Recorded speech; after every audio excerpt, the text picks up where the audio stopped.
ត្បូងកែណាហ្វានខាងខេត្តកំពង់ធំដែលបងស្រីនៅសហរដ្ឋអាមេរិកគាត់កំងនេះគឺជាការកំងលើកទី2ហើយណាបងប្អូនទាំងអស់គ្នាគឺគាត់ស្រឡាញ់ចង់បានត្បូងផាន់ខ្មែរដូច្នេះហើយគាត់សន្សំទិញទុកតែម្ដងណាបងប្អូនទាំងអស់គ្នាហើយត្បូងកែណាហ្វានខាងខេត្តកំពង់ធំនេះពណ៌ផាន់គេគឺខ្ញុំជ្រើសរើសពណ៌ដែលស្អាតជូនគាត់តែម្ដងណាបងប្អូនទាំងអស់គ្នា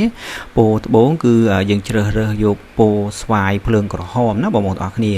ហើយត្បូងខាងខេត្តកំពង់ធំផាន់យើងនេះសាច់ផាន់គេគឺសាច់កញ្ចក់ថ្លាស្អាតមែនទែនតែម្ដងគឺជាប្រភេទសាច់ពេជ្រណាបងប្អូនទាំងអស់គ្នាអត់សាច់គេនៅពេលដែលយើងច្នៃរួចគឺចរណៃចាំងជះលះស្រឡះស្អាតណាបងប្អូនទាំងអស់គ្នាគឺអត់សូវស្ទក់ដូចត្បូងខាងអាហ្វ្រិកាទេហើយត្បូងកែណាហ្វានខាងខេត្តកំពង់ធំនេះដែរ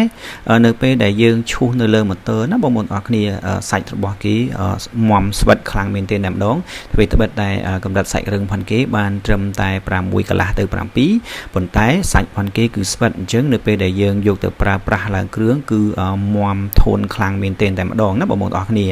ឡូវនេះគឺយើងធ្វើការឈូសឆរសេរីរៀងរួចហើយនៅចាំតែថ្ងៃស្អែកយើងត្រៀមឡើងថាសច្នៃតែម្ដងណាបងប្អូនទាំងអស់គ្នា